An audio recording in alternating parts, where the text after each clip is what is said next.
SHALA log 017, March 31st, 2020. Tools for Intelligent Practice Design, Part 3, Building Concentration. So why would you want to build concentration?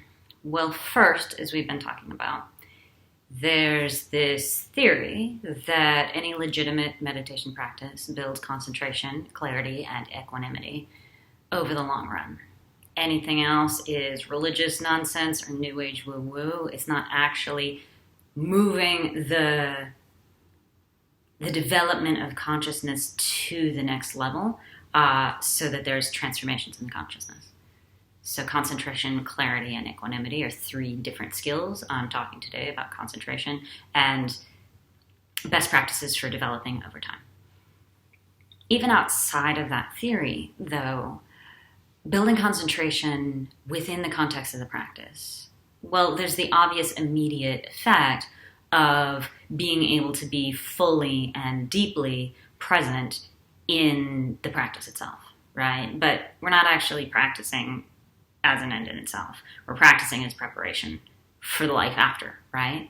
So a fragmented mind, or a mind that tends into the default mode network of memory, plan, and fantasy, is a suffering mind. We all know that instinctively. The mind that's fragmented at the end of the day isn't a happy mind. So building the concentration muscle, systematically training it with a morning practice, usually, is a way of raising the baseline level of concentration in your life so that you are less prone to experiences of fragmentation. As we've been saying, concentration is a skill. The mind is a muscle.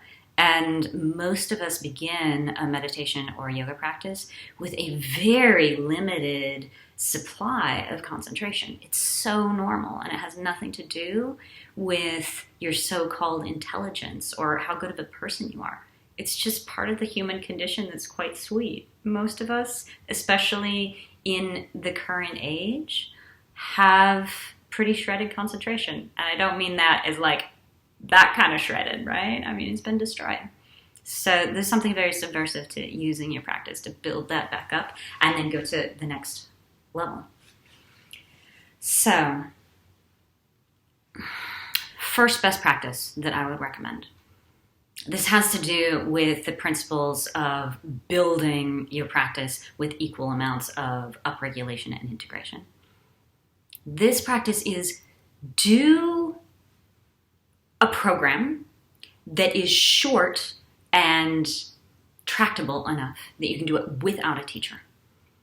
And you're going to figure out now exactly how long and how intensive a practice you can do on your own. It's amazing. Here we are, everybody, in our personal meditation cave, right? Realizing that at some point, the reserves of concentration in the practice start to deteriorate, right? So make sure you're not doing too long of a program or too emotionally challenging of a program that you can't stay present for the whole thing. It doesn't matter what you're physically capable of.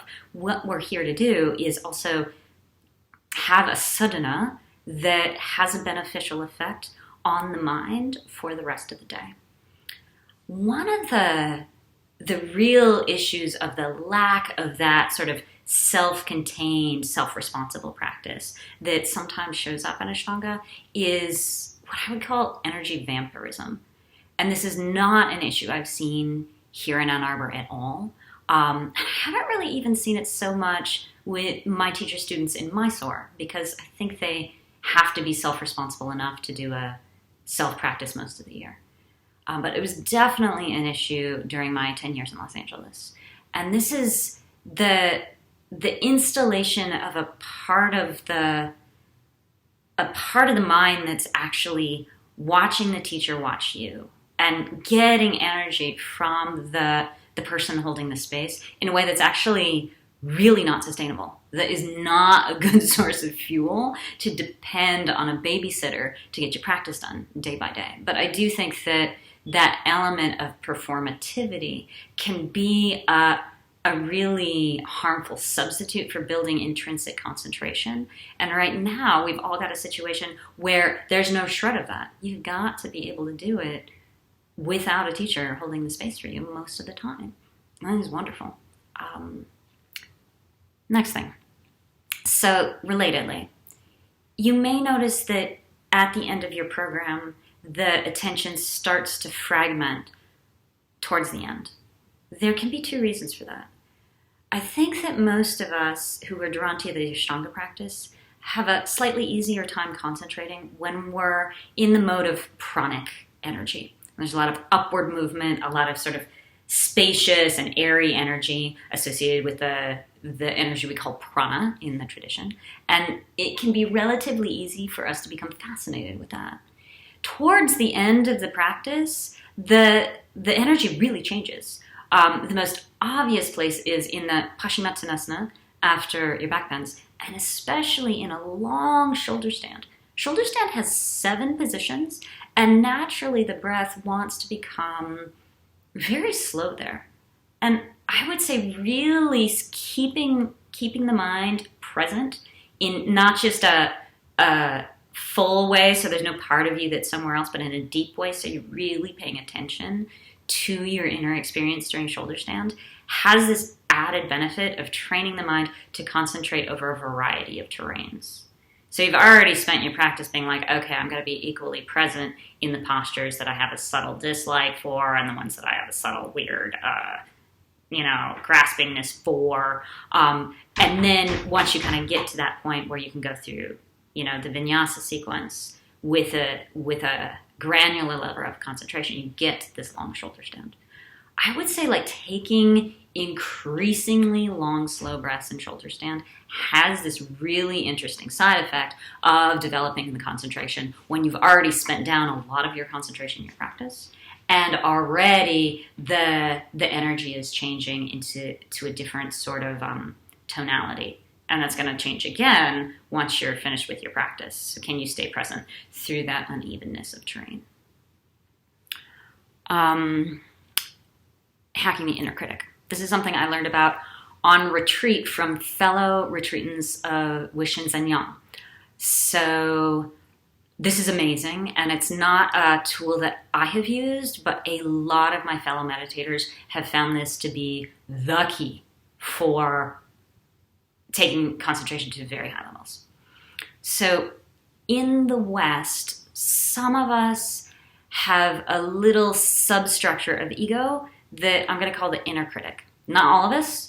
And, if you don't have one of these, it's not because you're weird. It's just a particular subset of people who grow up in the West have that commenter who's kind of a jerk, who just comments on yourself, the inner critic of your own activities and also of others. It's a variety of perfectionism. I wish I had more perfectionism in my life. I'm such a process mindset sort of person that very often I lose attention to detail. So I actually really admire the perfectionistic kind of tendency that we have in the West, and the way that, it tortures us a little bit with the activity of the inner critic. So because this mind structure is so common, it is Westerners who have come up with a hack for it. So this is actually also written about, I found out later, in a wonderful book called The Mind Illuminated by Chula Dasa. So if the inner critic is active in your meditation, what will happen is on a really subtle level, when you lose concentration on breath, bandha drishti, there's going to be this really enlightened part of yourself that at some point realizes that the mind has gone away. If the inner critic hijacks that process, what she will do is comment on that. She'll be like, oh, you suck. What's the matter with you? You've lost your concentration, right? So there's kind of 2 subpersonalities here. There's the subpersonality that has reminded you to come back to the meditation. And then there's this other inner critic that's trying to help you by disciplining you and saying, what's the matter with you? That's actually creating this subtle disincentive to come back to the technique, right? Because if on a subliminal level, you know that in the moment you come back to the technique, you're going to have to suffer that punishment, you will try to avoid that psychological pain in that moment, right? So here's the hack.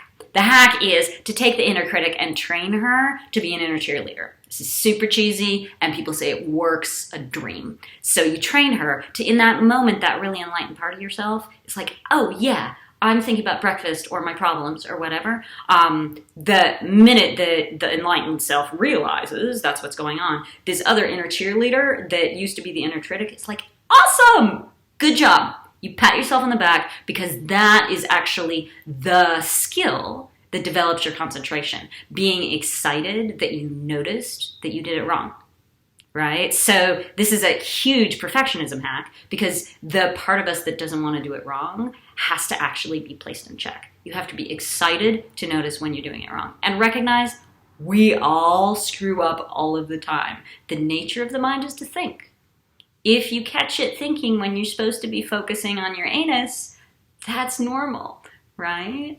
So we want to bring it back with a slight positive stimulus for the mind so that instead of the subtle disincentive to wake up, there's this subtle psychological structure that's incentivizing waking up. Try it. Tell me if it works for you. Next one. Don't do drugs. I'm serious though. Especially for the aspect of developing concentration throughout the entire day. Uppers and downers, from my observation over many, many years, they set you at a sort of upper limit for how concentrated you can ever be. There's a lot of either uppers or downers in your system. Developing intrinsic concentration, you're going to start to hit a ceiling. Sorry. That's enough for today. I have a theory that bringing high levels of concentration, clarity, and equanimity to your practice design has a long run effect of helping us to become very, very comfortable in our own skin. There's more to say about this, but just for now, I'll mention that somehow learning to stay with experience. It's like, in the long run, you can disidentify with the body. You can realize you are not your body, and yet totally accept that for now, for this incarnation, I can stay. I don't have to dissociate or deny that this is who I am, and you become very comfortable in your own skin. There's more to this. For now, I've said enough for the day. Thank you very much. If you haven't done the thing, do the thing. I'll see you in the stream. Thank you.